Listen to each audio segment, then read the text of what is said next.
आदरणीय दर्शक महानुभावहरू, यहाँहरूलाई स्वागत छ गुरुजीसँग 1 मिनट च्यानलमा। तपाईहरुलाई थाहा छ एउटा कुरो, जब हामी सुनारको दोकानबाट या सुन पसलबाट कुनै पनि प्रकारको ज्वेलरीको सामान या रत्न आदि किनेर ल्याउँछौं, त्यसको प्याकिङ हुन्छ नि एकदम क्या दिव्य शानदार हुन्छ। सोच्नु भएको छ या कतिपयले त प्रत्यक्ष अनुभूति पनि गर्नु भएको छ, जस्तो हीरा मोती सुनकै कुनै पनि गरगहनाहरू हेर्नुस्, तल पनि मखमलको कभर, माथि पनि मखमलको कभर, बिचमा त्यो धातु या त्यो रत्नलाई राखिएको हुन्छ। सम्हालेर एकदम केही नहोस् भनेर ठ्याक्कै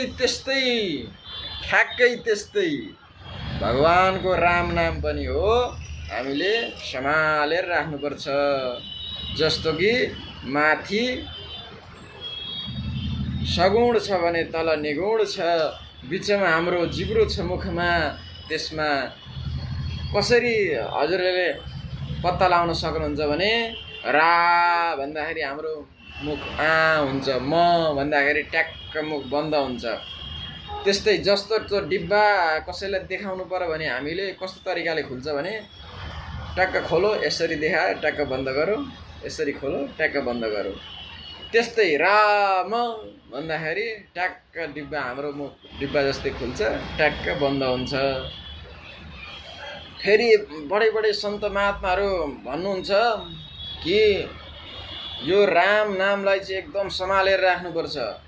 हनुमानजीले जस्तै, हनुमानजीको राम नाम अंकृत मुद्रा रामजीले अर्पण गर्नुभएको थियो, तब हनुमानजीले त्यो मुद्रालाई कसरी राख्नु भएको थियो? प्रभु मुद्रिका मेली मुखमाई, जल दिला दिगै अचर जनाई। अर्थात् प्रभुको नाम भएको औँठी मुखमा राखेर हनुमानजीले समुद्र पार तर्नु भएको थियो। त्यस्तो विशाल समुद्र आरामले पार गर्नुभएको थियो। त्यसैले हामीलाई पनि भवसागरबाट पार तार्ने एउटै मात्र राम नाम छ, त्यसलाई सदैव जप गरौँ। यही नै हाम्रो सबभन्दा ठुलो रत्न हो। यसलाई सम्हालेर राखौँ।